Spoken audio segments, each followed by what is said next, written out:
চিন্তা ভাবনা। তো পাকিস্তান আমলে 1971 সালে তো আমাদের পয়সা দিয়ে কেনা অস্ত্র দিয়ে বাঙালিদের মারা হলো, কিন্তু জামাত ইসলামী তো তার বিরোধিতা করে নাই। হ্যাঁ, তার বিরোধিতা করে নাই, করেছে, সেই প্রশ্নে আমি আজকে যাব না। দুইটা কারণে যাব না। আমি একজন মানুষ, ফরওয়ার্ড লুকিং মানুষ। আমি ওই যে পিছনের দিকে মানে বেশি দৌড়াদৌড়ি ছুটাছুটি করাকে একটা জাতির জন্য কোনো ইতিবাচক বিষয় মনে করি না। দুই নম্বর হলো, এই ধরনের বিষয়ের যত বেশি চর্চা হবে জাতি তত বেশি বিভক্ত হবে। একটা বিভক্ত জাতি কখনো দুনিয়া সম্মানের আসনে বসতে পারে না। সম্মানের আসনে বসতে হলে, সত্যিকারের উন্নয়ন এবং শান্তি দেশবাসীকে উপহার দিতে হলে কিছু পয়েন্টে অন্তত পক্ষে সবাইকে একমত হতে হবে, দেশের স্বার্থের ব্যাপার যেখানে জড়িত। তা আমি ওই বিষয়ে যাচ্ছি না। দ্বিতীয়, আমি আরেক কারণে যাব না, যে তখন আমি এনাফ ম্যাচিউর না, বয়সের দিক থেকে আমি বুদ্ধ, রাজনীতিকে অ্যানালাইসিস করার শক্তি আমার ছিল না। কিন্তু আমি এই আঙ্গিনার কেউ ছিল না। শফিকুর রহমান মানে ওই আমলে মানে আসতেছি, কথাটা আমাকে শেষ করতে দেন। কিন্তু এটা তো ঠিক যে লাখ লাখ মানুষ মারা গেছে, কয় লাখ মারা গেছে, এই বিতর্কেও আমি যাব না। আমি ওই বিতর্কও পছন্দ করি না। একটা মানুষও যদি নিরীহ মানুষ অন্যায়ভাবে মারা যায়, সেটাও তো অন্যায়, সেটাও তো অপরাধ। সুতরাং এই কাজ যারা করেছে অবশ্যই এটা নিন্দনীয় ব্যাপারে কোনো সন্দেহ নেই। ডক্টর শফিকুর রহমান, এতে আমারও কোনো সন্দেহ নেই, কিন্তু শুধু আমি এটা বলছিলাম যে আমাদের যদি কোনো একটা বিষয় বিশ্লেষণ করার জন্য ওই সময়ের ব্যাপারে যদি যথেষ্ট মানে ওই উপস্থিতিটা না থাকে, আপনি এটা থেকে বলতেই পারেন যে আপনি আসলে ওই ব্যাপারে বলতে চান না। কিন্তু দল হিসাবে জামায়াতে ইসলামের নিশ্চয়ই একটি অবস্থান পরিষ্কার করার ব্যাপার রয়েছে, সেটি আপনি আরেকদিন বলছেন, সেটা আমরা আরেকদিন শুনবো। সেটি আমরা একটু জোটের রাজনীতি প্রসঙ্গে আসি। আমরা একটু বিএনপির সাথে জামায়াতে ইসলামীর দূরত্ব, একটা জোট তো ছিল, সেই জোটের থেকে যে বিএনপির সাথে যে দূরত্বটা বাড়লো, এইটার কারণ কি বলে আপনি আসলে মনে করেন? মানে মানে মানে আপনি কি মনে করেন যে বিএনপির সাথে কেন? আপনি বলতে পারেন জোট নেই, কিন্তু দেশের স্বার্থে আমরা কিন্তু দূরত্বে নাই। আমাদের মূল জায়গাগুলোতে আমাদের কোনো দ্বিমত নাই, কিন্তু যেহেতু দল দুইটা পৃথক এবং আমাদের এখন কোনো জোট বিদ্যমান নাই, সেই কারণে যার যার অবস্থান থেকে যে যেটা সঠিক মনে করতেছেন বক্তব্যটা সেভাবেই রাখবেন, এটাই নেচারে।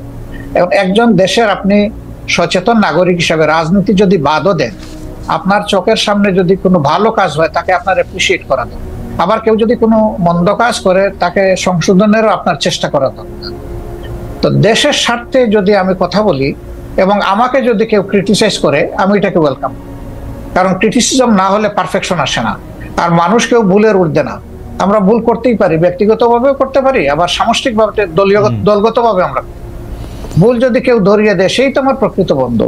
আর যারা সমালোচনা করে তাদেরকে আমি বন্ধু হিসাবে নিই, কিন্তু আমার ভুল দেখেও যারা নীরব থাকে আমি তাদেরকে বন্ধু মনে করি। ওকে, ডক্টর শফিকুর রহমান, আমরা কিন্তু দেখতে পাচ্ছি যে এই সরকারের মেয়াদ বা নির্বাচন প্রশ্নে আপনি মনে করছেন বা আপনার দল মনে করছেন যে এই সরকারকে একটু যৌক্তিক সময় দেওয়া প্রয়োজন। বিএনপি মনে করছেন যে ইলেকশনের ঘোষণা বা ইলেকশনের একটা রোডম্যাপ যে সরকার ঘোষণা করছে না, সেটি একটি ঠিক কাজ নয়। তো এই ক্ষেত্রে কি আপনাদের মধ্যে বিএনপির সাথে কোনো আলাপ আলোচনা হচ্ছে? আপনারা কি একটি জায়গায় আসতে পারবেন, নাকি আপনাদের অবস্থান এরকমই থেকে যাবে? অর্থাৎ বিএনপি এই মুহূর্তেই নির্বাচন চায়, জামায়াত চায় সংস্কার করে নির্বাচন হোক। সম্ভবত এটা একসময় তাদের মানে স্ট্যান্ড ছিল, কিন্তু গত কালকে বা পরশুদিন তাদের যে মিটিংটা হলো, যেখানে তাদের দলের অ্যাক্টিং চেয়ার অ্যাড্রেস করেছেন জাতিকে, সেখানে তিনি কিন্তু একই কথা বলেছেন যে এই সরকারকে সাকসেসফুল হতে দিতে হবে এবং তাদেরকে যৌক্তিক সময় আমরা দেওয়ার পক্ষে। এখন যৌক্তিক সময়ের বাইরে কিন্তু এখন আর কেউ স্পেসিফিক কোনো কথা বলছেন না। কাজে এই জায়গায় আমাদের একটা ঐক্য হয়ে গেছে। এখন প্রশ্ন দাঁড়াতে পারে যে এই যৌক্তিক সময়টা কতটুকু। তা আমরা দুটো রোডম্যাপের চিন্তা করছি। একটা রোডম্যাপ হবে সংস্কারের রোডম্যাপ, আর একটা হবে নির্বাচনের রোড। আগে হবে সংস্কারের রোডম্যাপটা, তারপরে হবে নির্বাচনের রোড। তো সংস্কারেরটাই আমরা এখন সরকারের কাছে চাইবো, যে কতদিন টাইমলাইনটা কি হবে। বিভিন্ন তারা তো সবকিছু সংস্কার করতে পারবেন না, বেসিক জিনিসগুলো সংস্কার করে যাতে একটা তারা neutral, fair and credible election যাতে তারা উপহার দিতে পারেন, সেটার জন্যই তাদেরকে আমরা সর্বাত্মক সহযোগিতা করতে চাই। এই সময়টা নাতি দীর্ঘ হওয়া উচিত, তারা এটা বুঝবেন কতটুকু, জাতীয় বুঝবে কতটুকু। ঠিক টাইমটা মাত্র 1.5 মাস যায়নি তো এখনো, এই 23 তারিখ 1.5 মাস হবে। আমরা একটু অবজার্ভ করছি, একটু সময় নিচ্ছি। ওকে, নির্বাচন সংস্কারের প্রসঙ্গটা আমরা একটু পরে আসি, বা আপনি যখন বলবেন তখন বলতেই পারেন। সংবিধান সংস্কারের প্রসঙ্গে আমি আপনার কাছে জানতে চাইতে পারি যে আপনাদের গঠনতন্ত্র পড়ে আমি যতটুকু বুঝেছি, বা আপনাদের কথা শুনে আমি যতটুকু বুঝেছি, যে আপনারা আসলে কোরআন এবং রসুলের বাণী ছাড়া অন্য কোনোভাবে অন্য কোনো কিছুই আপনারা মানে আপনাদেরকে পড়লে আরেকটু পরিষ্কার হবে যে, আবারও বলি, কেবল আল্লাহ তাআলার বিধানকেই একমাত্র হিদায়াত হিসেবে মানিয়ে নেওয়া, আল্লাহ তাআলার দেওয়া শরীয়তের বিপরীতে যাবতীয় নিয়ম নীতি পন্থা পদ্ধতিকে প্রত্যাখ্যান করা। এখনকার যে গণতান্ত্রিক সিস্টেম, সংবিধানের সিস্টেম, সেটা তো অনেকটা ওয়েস্টার্ন ডেমোক্রেসি বা যেটাকে আমরা বলি যে ওয়েস্টমিনিস্টার ডেমোক্রেসি, সেইটার আদলে অনেকখানি করা। তো সেইটা কি আপনাদের সাথে সাংঘর্ষিক না? আপনারা যদি এটা পরিবর্তন করেন আপনাদের মতের সাথে আর কি? না, মোটেই না। এটা যদি আপনি পরিবর্তন করেন তাহলে কি আপনাদের মতো করে সংবিধান পরিবর্তন হবে না কি? না, আমি আগেই বলেছি যে প্রত্যেকটা দলের এক একটা আদর্শ থাকবে, এটা খুবই স্বাভাবিক। একটা পলিটিক্যাল আইডিওলজি তার থাকবে, সবার আছে। সংবিধানটা কেমন হবে? যে যারটা ভেন্টিলেট করবে। Democracy itself not a ism, এটা একটা প্রসেস। আপনি ইজমে যাবেন, মানুষের কাছে আপনার প্রোডাক্ট আপনি ফ্লোট করবেন, আপনার বক্তব্য আপনি তুলে ধরবেন, আপনার আদর্শ আপনি তুলে ধরবেন। বেশিরভাগ জনগণ যখন আপনার আদর্শকে সাপোর্ট করবে, তখন স্বাভাবিক কারণেই বুঝতে হবে যে এই দেশের মানুষ এটাই চাচ্ছে, যে আদর্শটাই চান। ওকে, আমার আদর্শ যতদিন পর্যন্ত বেশিরভাগ মানুষ সাপোর্ট করবে না, আমাকে ধৈর্য ধরেই সেই পথে থাকতে হবে। ইসলামের ডেমোক্রেসির জায়গাটা কেমন? মানে ইসলাম কি, আপনি মদিনার কথা বলছিলেন, আমাদের রসুল সাল্লাল্লাহু আলাইহি ওয়াসাল্লাম বা তার পরে যেসব খলিফা অন্তত 4 জন 5 জন যেভাবে নির্বাচিত হয়েছিলেন বা যেভাবে ইয়েতে বসছিলেন, সেটি কি গণতান্ত্রিক উপায়ে নির্বাচিত হয়েছিলেন তারা? অবশ্যই, অবশ্যই।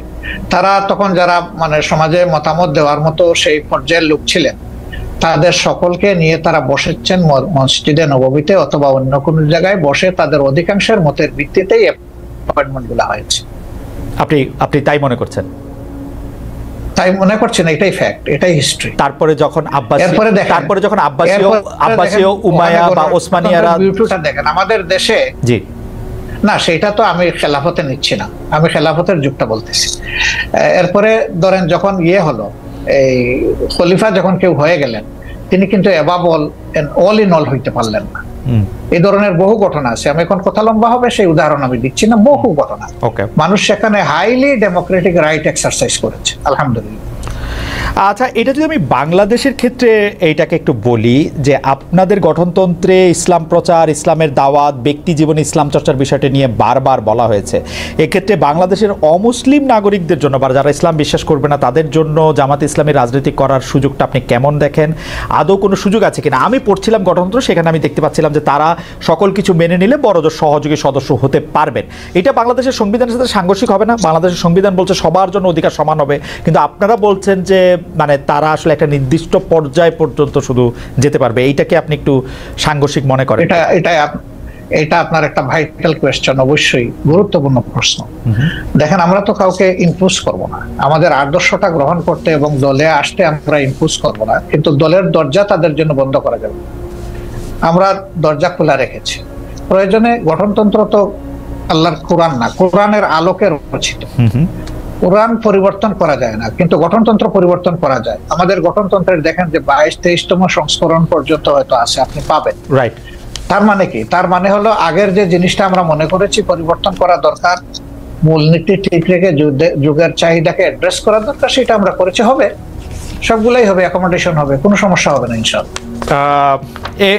এই প্রসঙ্গের প্রশ্নটা করে ফেলি যে আমরা আপনাদের গঠনতন্ত্রে যেরকম পড়তে পারছি যে 33 2020 সালের মধ্যে নারী সদস্য সম্পৃক্ত হওয়ার কথা, সেটা হয়েছে কিনা? নারী নেতৃত্বের দিক বিবেচনা করলে নারীরা জামায়াতের কোন পদ পর্যন্ত যেতে পারবেন? এটি 1 নম্বর প্রশ্ন। 2 নম্বর প্রশ্ন হচ্ছে, জামাতের গঠনতন্ত্রে একটা বড় পরিবর্তন এসেছিল কিন্তু আসলে নির্বাচন কমিশনের নির্দেশে। আপনারা তখন এটা খুব খুশি মনে পরিবর্তন করেছেন, সেটা না, কিন্তু এটা করেছেন। এই প্রসঙ্গে আপনি একটু কি বলবেন? দুটি প্রশ্ন। আসলে আমরা যেটাই করি আমরা ডেমোক্রেটিক ওয়েতে করি, আলাপ আলোচনা করেই করেছি, আমরা একমত হয়ে করেছি। 2 নম্বর হচ্ছে নারী মানে কোটার প্রপোর্শনের যে বিষয়টা বলেছেন, আমরা 33 না, আলহামদুলিল্লাহ এখন নারীদের প্রপোর্শন হচ্ছে 44% আমাদের সংগঠন, এবং তারা আমাদের কেন্দ্রীয় সুরায় আছেন, কর্ম পরিষদে আছেন, সব জায়গায় তারা আছে।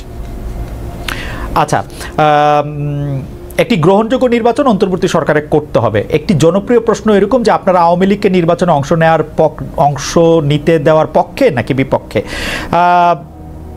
আওয়ামী লীগ আপনাদের কোনো রাজনৈতিক স্পেস না নিলেও আপনি আওয়ামী লীগের নাম উল্লেখ না করে কোনো ধরনের জুলুম না করার কথা ঘোষণা দিয়েছেন। অনেকে বলেছেন যে এই ঘোষণা না দেওয়ার কে আপনি, এই প্রসঙ্গেও যদি একটু আপনি বলেন।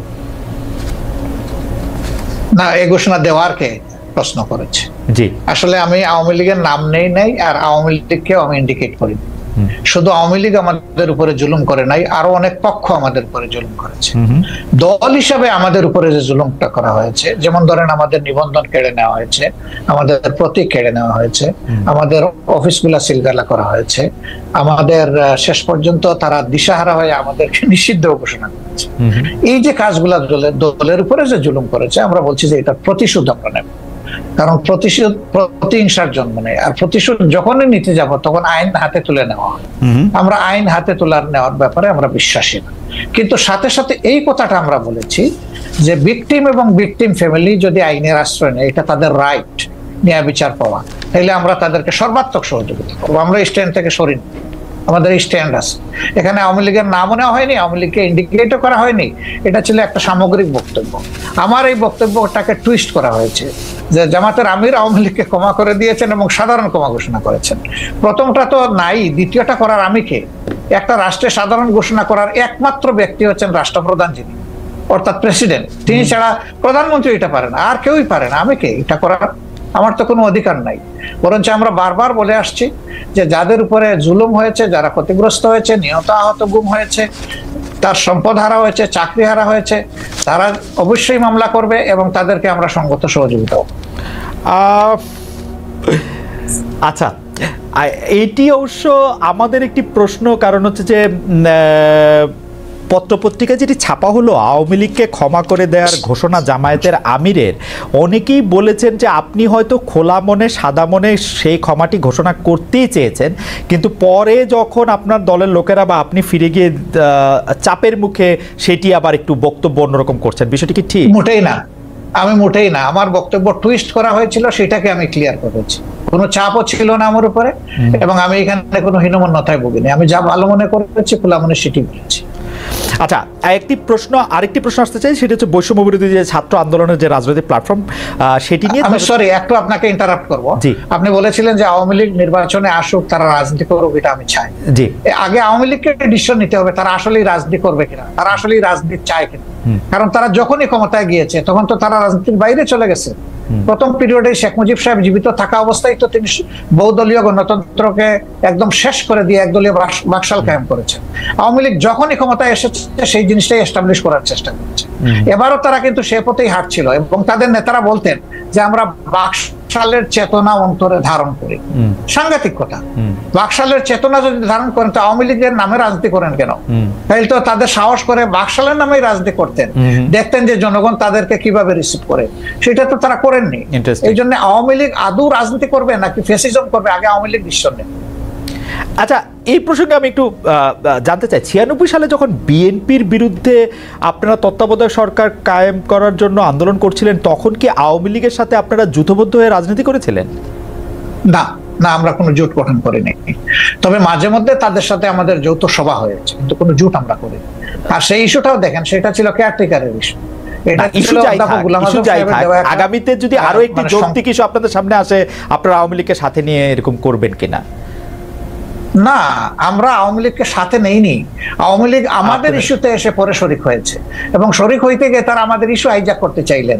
স্বয়ং শেখ হাসিনা বলে ফেললেন যে এটা তার মানুষ, মানে তার ব্রেইনের প্রোডাক্ট, ব্রেইন চাইল্ড এই কেয়ারটেকার সরকার। মানুষ হাসলো এটা নিয়ে, যে এর 2 বছর আগে জামাতে ইসলামের পক্ষ থেকে Abbas Ali Khan on behalf of professor Golam Azam, তিনি কিন্তু এই কেয়ারটেকারের ফর্মুলা জাতির সামনে উত্থাপন করেছিলেন একটা জনসভার মাধ্যমে।